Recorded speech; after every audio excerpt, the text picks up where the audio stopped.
I think it's fair to say that the Championship didn't fail to disappoint whatsoever. We had a lot of talking points, including some very shock results and a lot of controversy. Let's get into today's video.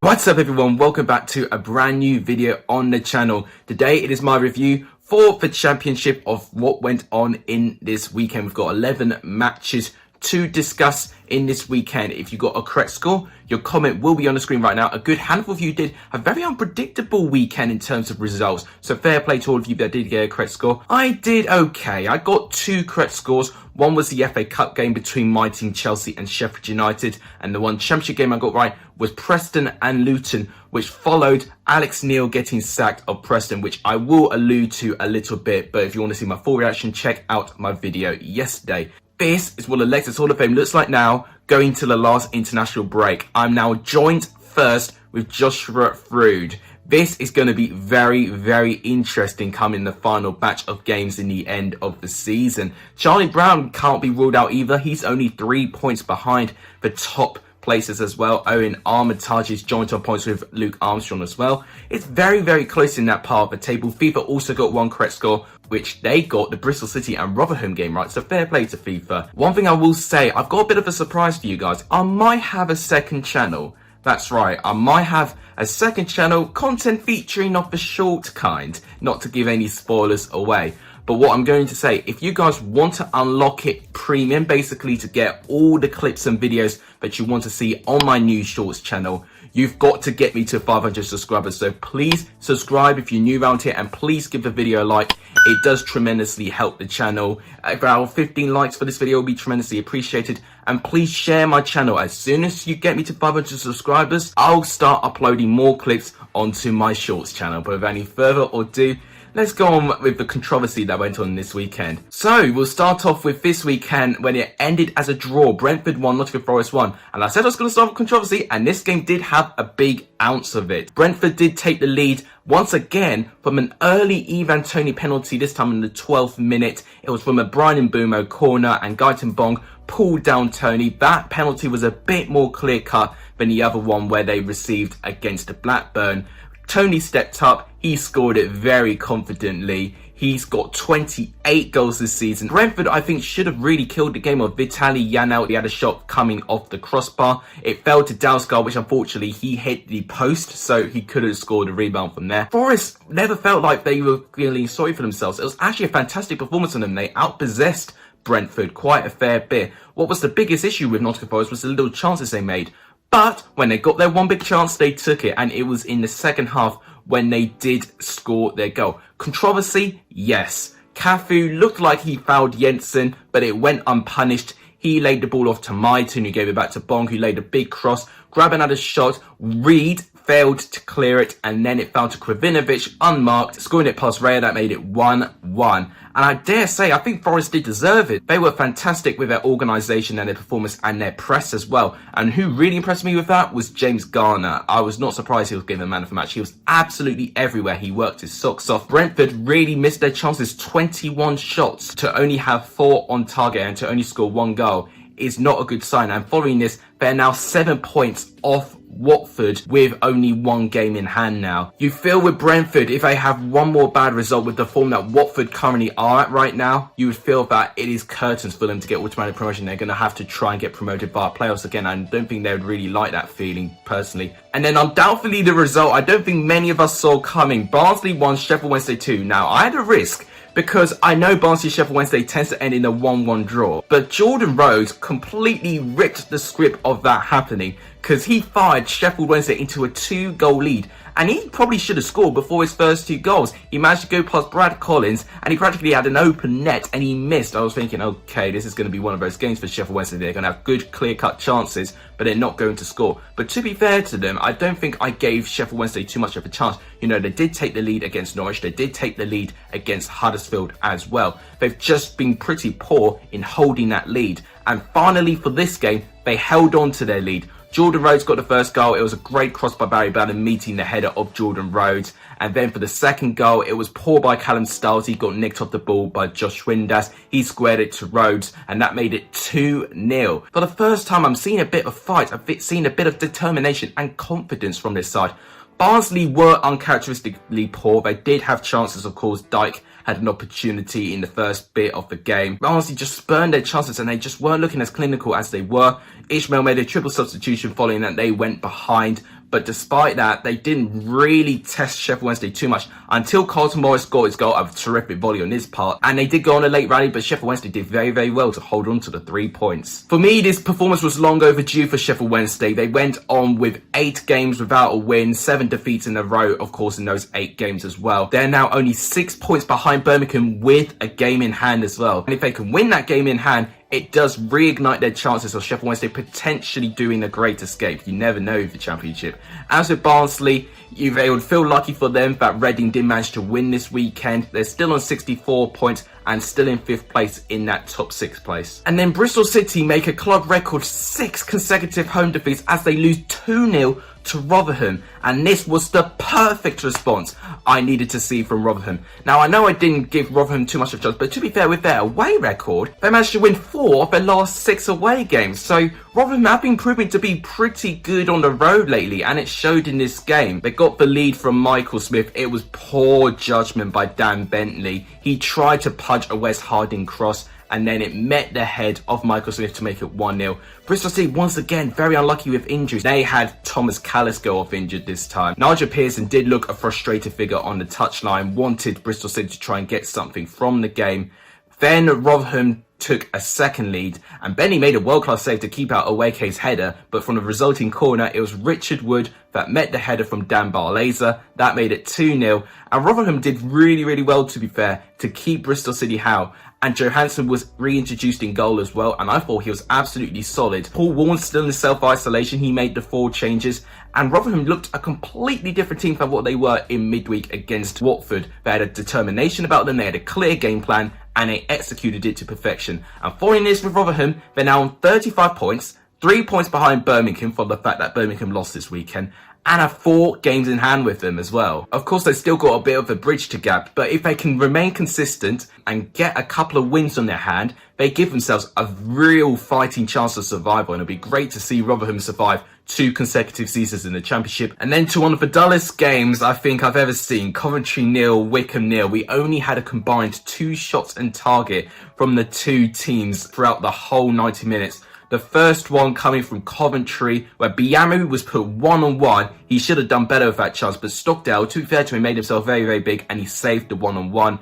Coventry missed so many chances though. Hamer had a chance in the opening minute where he dragged his shot wide, where it was practically unmarked. The defence from Wycombe was asleep. So it was a real let-off for Wycombe for the fact that Coventry just did not look good going forward. And this has really affected their form lately. Only 2 wins in 12 matches has got to be a call for concern for Coventry and Mark Robbins. With Wycombe, they did have a couple of chances. They only had their 1 shot on target in the second half with Fred Onyedema. Overall, it would have been Coventry that had been the most frustrated that they didn't manage to get all 3 points, following the fact that 23rd and 22nd place Sheffield Wednesday and Rotherham picked up 3 points this weekend. So it does make things a bit uneasy for them. Rotherham have got 3 games on hand with Coventry, and Coventry are only 4 points ahead. So Coventry definitely in the mix if they cannot improve their form. As with Wycombe, they're still 11 points adrift from safety. I don't really see them surviving, but it's good for them that they managed to increase their points target. I think if they can achieve around 30 or 35 points, it'd be a decent season for Wycombe. And then Millwall are finding some form in 2021 with a 1-0 victory over Middlesbrough. They are proving to be the inconsistent team for Championship with a win and a loss and a win and a loss and a win now. But they're getting wins quite frequently, especially at home, which is fantastic for them to see. And they were the better side in the opening minutes of the game as well. And I think they needed a points proof for the fact they spurned a 2-goal lead against Queensborough Rangers in midweek, where they did perform really, really well in that first half. I think they really needed a result today just to show that they are still performing well. It was Jed Wallace that managed to create the goal really, and he was absolutely terrific in that game. Jed Wallace, who probably should have scored beforehand before Mason Bennett, did a fantastic pass to put him one-on-one with Bettinelli, and Bettinelli made a fantastic save for. He ran the whole length of the pitch pretty much to square it into the box, but then it came off the foot of Grant Hall hitting the net. That made it 1-0. And that was the only goal in the game. Middlesbrough, to be fair to them, did push them in the second half. Neil Warnock made a triple substitution because he was not happy with what he was seeing. Saville had a good opportunity, which Bielkowski saved. And Bielkowski made 2 to 3 other saves, really. And then Millwall were always very dangerous on the counter-attack, and that was really, really good for them, but they still carried a threat going forward. Following this win for Millwall, they're only 4 points behind their rivals Middlesbrough right now, with up to 8 games left. It's not impossible for them to be in top 6. I think 10 points to breach in 8 games, I think, is a bit too much for a team now. But I'll be hoping that they will get at least close to the top 6. As with Middlesbrough, they do lose quite a fair bit of ground into that top 6 place. Finding that Cardiff one this weekend as well is a bit of a blow for them. It's going to be even more difficult for Middlesbrough now to maintain that consistency and to hope for the likes of that Cardiff, Bournemouth, Reading and Barnsley drop points. And then we see Norwich end their winning streak to Blackburn that get a 1-1 draw from this game. Norwich miss out on a club record on 10 straight wins in a row, and they probably should have, because yes, they were below par, but the chances they had. Cantwell had an opportunity deflected by Nottingham, which came off the bar. Buendia also had a chance which was saved by Kaminsky, which came off the bar as well. So Norwich hit the bar twice before they managed to score. Pukki missed some gilt-edged chances as well.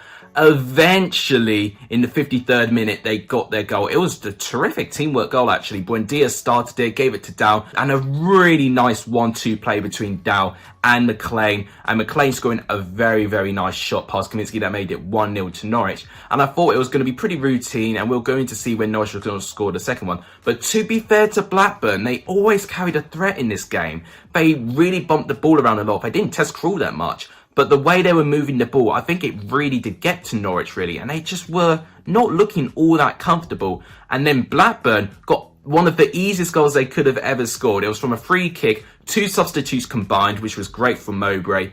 Harvey Elliott with a free kick, Sam Gallagher with the header. That made it 1-1. So fantastic substitutions by Mowbray. Very poor defending by Norwich though. The poorest defending I've seen from Norwich for quite some time actually. Norwich still relatively comfortable. The only setback that they have is that Watford have cut the gap to them to about 2 points. But they're still 8 points ahead. So I don't think they've got too much to worry about. As with Blackburn, it's a great performance by them where I felt if they were slapped in this game, Mowbray could have had the same fate that Alex Neil had this weekend and would have got sacked. But really encouraging performance by Blackburn for me. And if they could just maintain that consistency, they'll eventually get results going their way. We saw it with Sheffield Wednesday this weekend. Blackburn are going to have to be patient, work with the international break. Hopefully some of the players will recover from injury and then they can recover. And speaking of Alex Neil and Preston, we go on to that game. Preston 0, Luton 1. I mean, look at those stats really. 20 shots from the opposition Luton. Luton were definitely wasteful with their opportunities to the fact they only had 4 shots on target, but Preston only having 2 shots on target, getting outpossessed as well.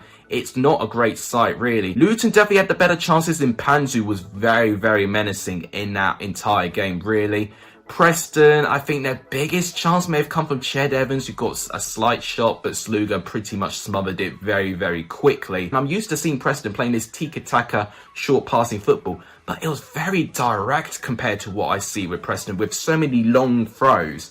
And I'm not used to seeing that with Preston, and I don't think it really suits them. The way they change philosophies, that is something that a new manager cannot fix, and that is something that has to be addressed on ball level. Their recruitment has not been good enough, really. They did lose, and it was a very unfortunate own goal by Iverson, who made a fantastic save, actually, pretty much a point-blank save, but his save parried to Collins, where he shot it right at Iverson, so it is going to be an Iverson own goal, even though Collins did try and claim the goal. That made it 1-0, and following this, Luton are up to 13th place now, 50 points now. They're only 1 point behind the points total they received in the entirety of last season. So it's been a fantastic season for Luton. As with Preston, they are on 44 points, 8 points above Rotherham. For Rotherham do have 4 games in hand with them as well. And if Frankie McAvoy cannot improve Preston's form, which is only 3 wins in 17 matches, then Preston, if they're not careful, can be dragged into this, and it would be devastating for them if they were to go down. Then Reading and Queens Park Rangers shared the sport as 1-1. I was so frustrated with this result because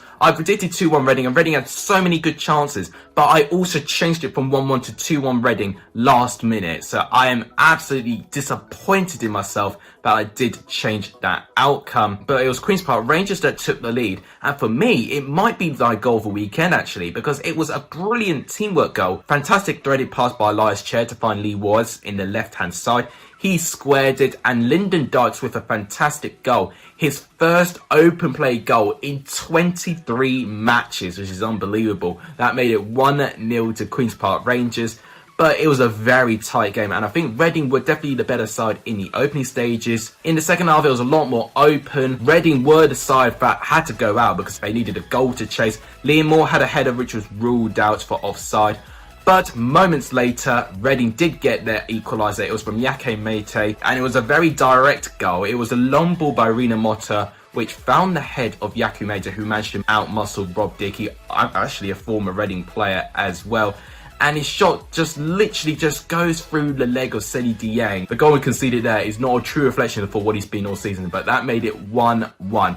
And either side could have really won it. Well, one stage, the momentum was on Reading, and Lucas João practically only had an open goal in front of him, and that was what I was frustrated about. He literally went past Dieng, had an open net, but he's literally tripped over his own feet and he shot the ball wide. I was so frustrated. And then Queens Park Rangers went on a late rally, looking like they were going to get the winner, but they couldn't find a way through Cabral, and that made it 1-1. Reading are now in 6th place. They had a missed opportunity for me. If they'd have got 3 points, it would have given them a bit of a gap and a bit of breathing space from Bournemouth, and they could have overtaken Barnsley with a maximum of 3 points as well. So for me, a missed opportunity for Reading a little bit. They've got 2 home wins to go over. The first one, Stoke Derby, ended 1-0 Stoke. Uninspiring game overall. Like Coventry and Wycombe, was very, very boring to watch. Derby were atrocious, didn't have a single shot on target and had only 5 shots the entire game. Buchanan, Sibley were probably the 2 notable players that I felt were really starting to test something. But apart from that, very uninspiring performance for Derby for me. Stoke, I mean, they weren't really that inspiring either, but they did have notably more shots, 11 shots, and they did have 3 shots on target. It was a cross from Powell, I think, and then it met the head of Jacob Brown to make it 1-0 to Derby. And Jacob Brown probably should have scored an even easier goal in the first half. So I was glad for him that he did manage to get his goal in the end. It's been very, very worrying now for Derby for me. They're winless in 7 games, only 5 points ahead with Rotherham, where of course they have 4 games in hand. With Derby, only 2 points ahead of Birmingham as well. I think you've got to consider Derby as a main relegation candidate, unfortunately, especially if Ray Mooney doesn't improve performances ASAP. Derby are like almost playing that they're already on the beach, feeling like they survived. But for me, they haven't survived yet. They've got to really get into gear and to get some performances. And a very comfortable win for Watford as they win 3-0, a game filled with controversy, but from an off-the-field matter.